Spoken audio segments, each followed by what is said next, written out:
नमस्कार साथियों, हमारे YouTube चैनल पे आप सभी का स्वागत है। यदि आप हमारे YouTube चैनल पर नए हैं तो हमारे YouTube चैनल को सब्सक्राइब करें, बेल आइकन पर क्लिक करें ताकि ऐसे ही वीडियो आप तक पहुंच सके। तो आज के वीडियो में देखेंगे हम कि यूडाइस पोर्टल पे अतिथि शिक्षकों की जानकारी कैसे फिट करें। तो कुछ साथियों के द्वारा कई प्रकार की त्रुटि की गई है, जिसमें नॉन गेस्ट नॉन स्टॉप पे जानकारी फिट कर दिया गया है, तो जिसमें 3 पार्ट में उनकी जानकारी नहीं खुल के आ रही है, जिसमें आदेश में स्पष्ट बताया गया था। तो आइए देखते हैं आज के वीडियो में हम अतिथि शिक्षक की जानकारी यूडाइस पोर्टल पर कैसे फिट करें। तो हमें किसी भी ब्राउजर को ओपन कर देना है और उसके पश्चात हमें यहाँ यूडाइस इतना टाइप करके इसे सर्च कर देना है और आपको सबसे ऊपर ही दिखाई देगा यूडाइस प्लस। आपको इस पर क्लिक कर देना है। जैसे हमने इस पर क्लिक किए तो यहाँ पे आपको दिखाई देगा सभी मॉड्यूलर्स के लिए लॉगिन करें। तो इस पर हमें लॉगिन कर लेना है। यहाँ से स्टेट तो हमें राज्य सिलेक्ट कर लेना है और गो पे क्लिक कर देना है। जैसे हमने गो पे क्लिक किया तो कुछ इस प्रकार का खुल के आ जाएगा पॉपअप। इसमें आपको कई प्रकार के ऑप्शन दिखाई देंगे। तो आपको यहाँ एक शिक्षक मॉड्यूलर का ऑप्शन दिखाई देगा, इस पर आप प्रवेश करे पे क्लिक कर देना है। जैसे हमने इस पे क्लिक किया तो हमें यहाँ शाला स्तर की आईडी से लॉगिन कर लेना है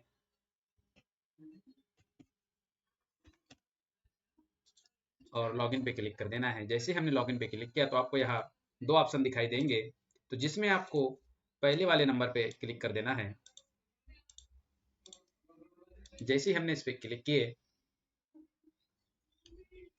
तो आप शाला स्तर के आईडी से लॉगिन करेंगे तो आपके शाला की जानकारी आ जाएगी, और एमआईएस के ऑपरेटर आईडी से लॉगिन करेंगे तो उसमें सभी स्कूल की जानकारी आ जाएगी। तो आपको यहाँ स्कूल का डैशबोर्ड डाल के अपने स्कूल को सर्च कर लेना है और आपको यहाँ डैशबोर्ड दिखेगा, इस पे आपको क्लिक कर देना है। जैसे हमने इस पे क्लिक किए तो कुछ इस प्रकार की जानकारी खुल के आ जाएगी, जिसमें आपको दिखाई देंगे नियमित शिक्षक 2 और गैर नियमित शिक्षक 1। तो अभी हमने एक अतिथि शिक्षक की जानकारी पोर्टल पर फिट कर दी है। तो इसमें कुछ अतिथि शिक्षक साथी त्रुटि कर रहे हैं, जिसमें गैर शैक्षणिक कर्मचारी पे अतिथि शिक्षक को जोड़ रहे हैं। तो इसमें अतिथि शिक्षक जो लास्ट में पद दिखाई देगा तो उसमें वो इसमें नहीं जुड़ पा रहे हैं। तो इस जिसमें आदेश में आपको स्पष्ट बताया गया था, बिंदु क्रमांक इसका पहला है यूडाइस प्रपत्र में section 3 teaching and non teaching staff में सरल क्रमांक बी पर गेस्ट। आपको यहाँ पे दिखाई दे रहा है सरल क्रमांक बी, मतलब ये A B C, sorry English में दिखाते हैं।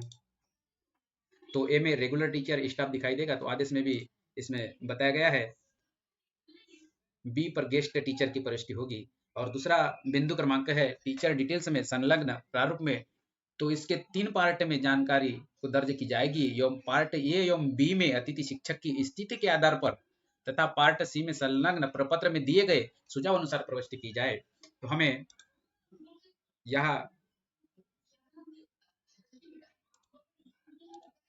इस ऑप्शन पे क्लिक करके हमें रजिस्ट्रेशन करना है अतिथि शिक्षकों का। तो आइए हम इस पे क्लिक करते हैं। जैसे हमने इस पे क्लिक किए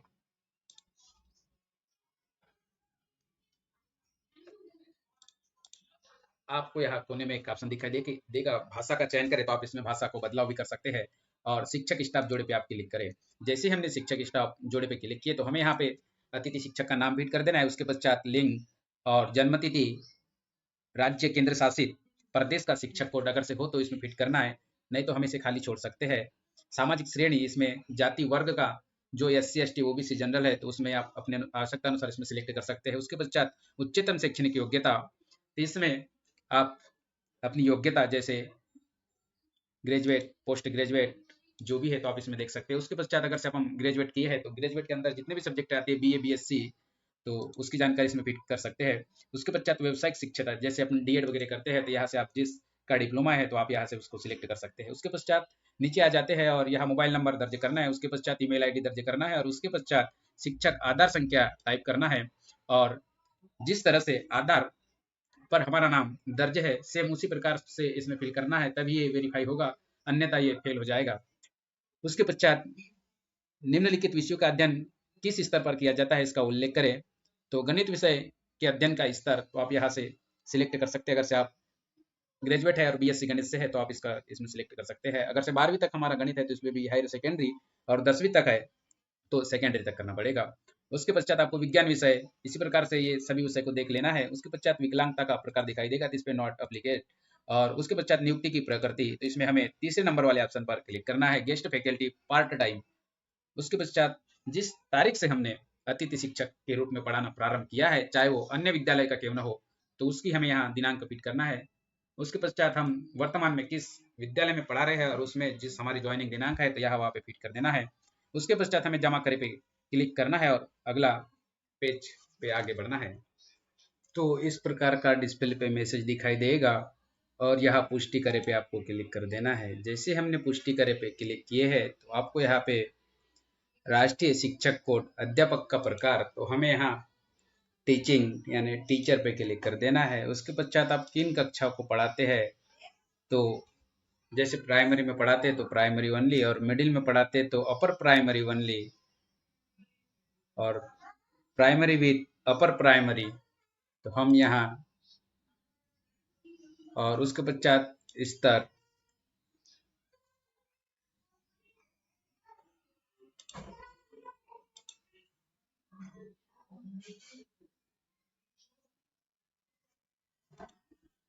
इस प्रकार से आप अपनी जानकारी फिट कर सकते हैं। विषय के संबंध में नियुक्ति, तो आपकी किस विषय पर नियुक्ति हुई है, तो आप यहाँ पे अपना विषय सिलेक्ट कर सकते हैं।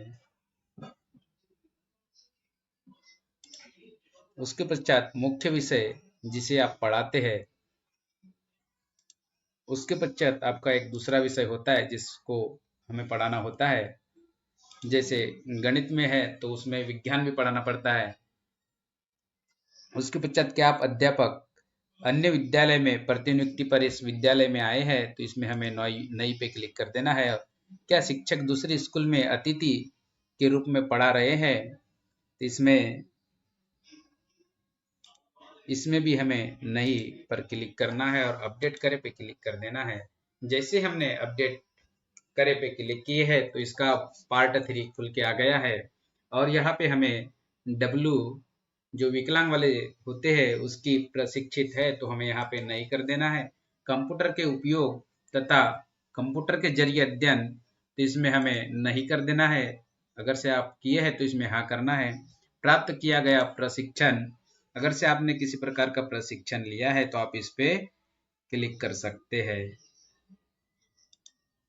उसके पश्चात प्रशिक्षण की आवश्यकता, अगर से आपको प्रशिक्षण की जिस संबंध में आवश्यकता हो तो आप इसमें प्रशिक्षण के लिए कर सकते हैं, तो सब्जेक्ट नॉलेज के लिए। और क्या अतिथि शिक्षक निष्ठा प्रशिक्षण प्राप्त किया है, तो साथ ही अतिथि शिक्षक ने पिछले सत्र माध्यमिक स्तर के शिक्षकों को निष्ठा के अंतर्गत प्रशिक्षण प्राप्त हुआ था, तो आप इसमें फिट कर सकते। गैर शैक्षणिक कार्य पर व्यतीत कार्य, हमने कितने दिवस इसमें कार्य किया है तो उसकी जानकारी भी हम यहाँ फिट कर सकते हैं। अगर से नहीं किया है तो इसको खाली छोड़ देना है।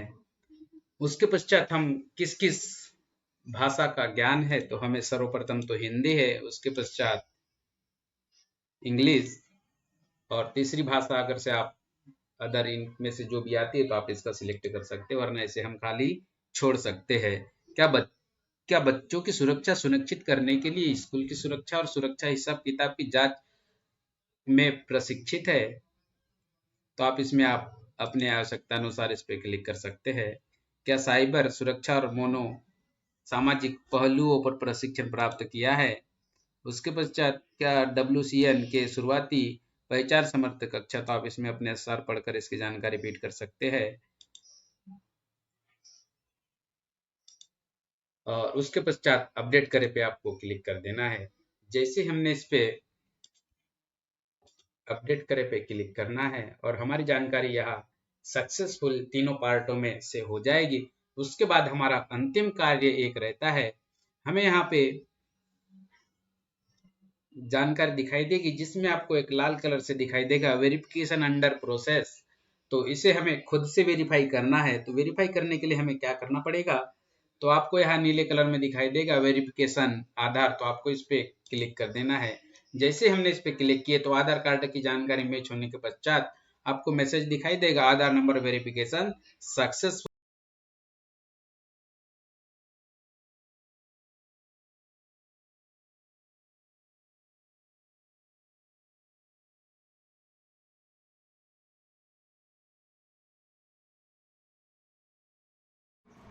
तो साथियों, अगर से वीडियो अच्छा लगा है तो इसे लाइक और कमेंट बॉक्स में अपने सुझाव जरूर दें और हमारे यूट्यूब चैनल को सब्सक्राइब करना ना भूलें। मिलते हैं ऐसे ही कुछ नए वीडियो के साथ में, तब तक के लिए आप सभी को जय हिंद।